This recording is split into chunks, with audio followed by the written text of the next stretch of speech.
ang ulan dahil kasabay sa pagdaragasa ng ulan ay siya ring pagpatak ng luha sa aking harapan. Tara na't ating pasimulan. Ulan. Sa pagpatak ng ulan, luhay nakikipaghabulan. Para bang ako'y kanyang dinaramayan. Ulan. Maliliit na patak lang pero dama mo na ang kanyang gustong ipaglantaran. Ulan.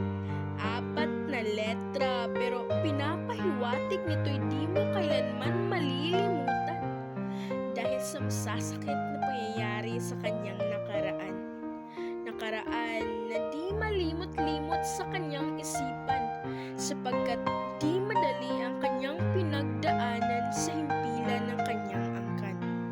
Kaya't siya'y nagpakatibay sa ating harapan upang hindi makita ang sakit na kanyang nararanasan. At dito na nagtatapos ang ating storya. Maraming salamat.